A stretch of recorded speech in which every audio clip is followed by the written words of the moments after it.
Vamos a mais uma edição do Sem Falta com o Pedro Henriques. Pedro, seja bem-vindo. Vamos olhar para o trabalho do árbitro Hélder Carvalho, o juiz que esteve no comando deste encontro entre o Sporting e o Nacional para a Taça da Liga, e vamos, sem mais demora, olhar para os lances. E o primeiro que assinalas é ao minuto 15, não há penalti de José Gomes. Não, é um remate do Géni dentro da área, que fica a pedir penalti por eventualmente o José Gomes ter interceptado a bola com a mão ou com o braço, aquilo foi o remate, mas depois com a repetição percebemos que ele levou com a bola no corpo e não na mão, e portanto a partir daí tudo legal sem penalti.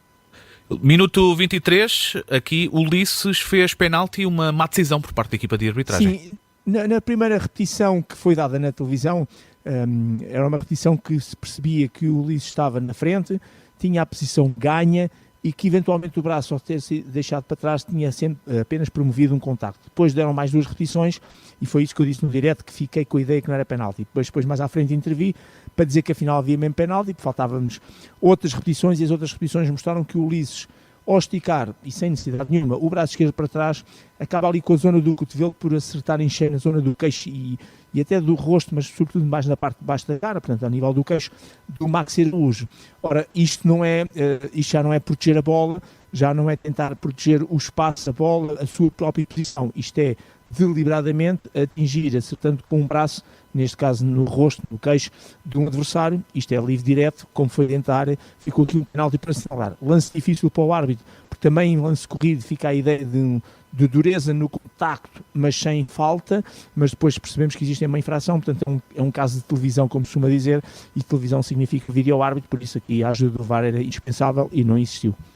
Olha, o próximo lance que destacas, minuto 33, aliás, de novo lance de área, sem penalti, por mão de Isaac e depois de Mateus Dias. Exatamente, o primeiro momento é o João Aurélio, portanto o próprio colega, o número 2, que ao cabecear a bola de muito perto, faz com que a bola fosse à mão direita do Isaac, portanto do seu colega. Ele tem o braço, enfim, embora ligeiramente levantado, ele é surpreendido por aquele próprio cabeceamento que vem do seu próprio colega, e portanto chamada bola inesperada, bola à queima, e por isso sem motivo para pontapé de penalti. Só que quando para a imagem, o Isaac tem o seu corpo praticamente sobre a linha da área e provavelmente a mão até estará fora, mas não é perceptível. Aqui tinha que ser o VAR, e o VAR tem outras câmaras que não foram dadas e outras repetições que não foram dadas, portanto, no direto, que poderá provar, porque se fosse fora, mesmo que o árbitro, ou neste caso o VAR, considerasse penalti, aliás, mão, infração, não podia intervir porque sendo fora é livre direto.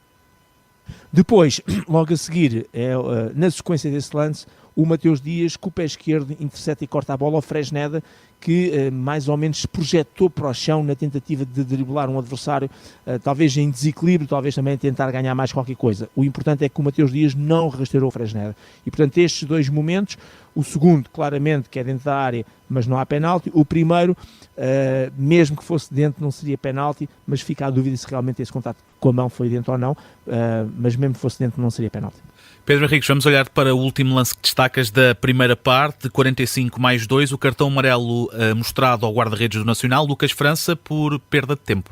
Exatamente, foi aquela situação típica, o árbitro já tinha avisado, o público também estava ali a puxar muito pelo assobio, porque realmente percebia-se que o guarda-redes aproveitava ao máximo, no limite, tudo o que era os recomeços, nomeadamente os pontapés de baliza, e foram vários, para tentar perder o máximo tempo possível dentro daquilo que era a lei, mas o árbitro já o tinha avisado porque estava a sentir que ele estava a ir para além daquilo que era o limite tolerável e mostrou o cartão amarelo. E mostrou o cartão amarelo, mesmo tendo sido a acabar a primeira parte, mostrou o cartão amarelo num momento que eu acho que é importante e decisivo, porque este jogador fica condicionado, é o guarda-redes, vai bater outros pontapés de baliza, porque supostamente o Sporting ia atacar mais vezes e, portanto, a opção era ou punha colegas a bater o pontapé de baliza, ou se fosse ele não podia perder tempo. E, portanto, digamos que o árbitro aqui atalhou o caminho para não fazer aquilo que muitas vezes acontece, que é deixar-lhe arrastar o jogo todo, em que depois isto enerva os jogadores, o público, etc. E depois no último minuto, ao minuto 90, é que mostra cartão amarelo a um guarda-redes, quando já não tem efeito nenhum. E, portanto, este cartão amarelo foi bem mostrado. Avançamos para a segunda parte, minuto 50, não há penalti, no teu entender, Pedro Henriques, sobre Gyökeres. Sim, é um lance com o Zé Vítor em que o contacto ao nível do pé e eventualmente ali ao nível do braço acontece fora da área.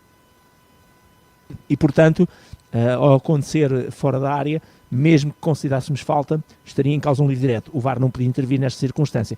Mas eu quando vejo as repetições, vejo esses contactos, também não vejo infração. Por isso, boa decisão. Avançamos, minuto 53, o primeiro gol do Sporting, no teu entender, legal.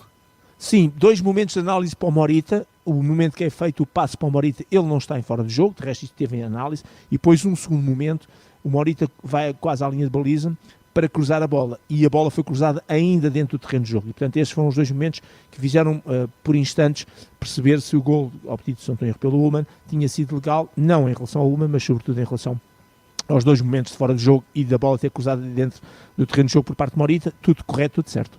Vamos olhar então para os últimos 2 lances. Ao minuto 63, um penalti sobre Gyökeres e aos 69, o livre que originou o terceiro gol do Sporting.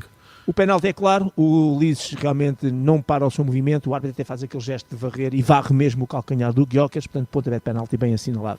Ao minuto 69, o Mateus Dias faz mesmo falta, rasteira o Trincão quando ele vai a tentar passar por ele, e daí eu coloquei este lance aqui, porque normalmente não coloco situações livres diretos aqui no sem falta, mas como resultou o golo, neste caso o golo de pontapé livre do Gyökeres, é sempre importante, porque resulta de um golo, se o livre tinha sido bem ou mal assinalado, foi bem assinalado. Analisados os lances, falta a nota. Pedro Henriques, Hélder Carvalho, passa na tua análise? Olha, é assim, eu vou dar nota 5, que sendo o 5 já positivo, porque aqui o pecado maior é um penalti. Quando tens um penalti que não é assinalado, obviamente que isso é um erro grave para o jogo, independentemente do resultado. Só que depois a dimensão desse penalti é maior ou menor conforme a eliminatória, ou o resultado, ou os 3 pontos de uma equipa, que não era o caso aqui, era eliminatória. A equipa que é prejudicada por não ter sido assinalado o penalti acaba por ganhar e, mais do que isso, acaba por passar a eliminatória, que era o importante aqui, independente do número de gols que possa acontecer. E, portanto, digamos que reduz um bocadinho do impacto do erro cometido, mas o penalti não pode deixar de ser aqui com uma observação. Ou seja, um jogo com 17 faltas, apenas um cartão amarelo, portanto um número de faltas bastante reduzido, muitas e boas decisões, tivemos aqui neste descritivo, embora com poucos lances, mas muitos deles relevantes e importantes, lances da área e fora da área, e por isso o árbitro teve bem de maneira geral, mas falhou numa decisão que é importante, e daí eu baixar a nota, embora positiva, para a nota 5.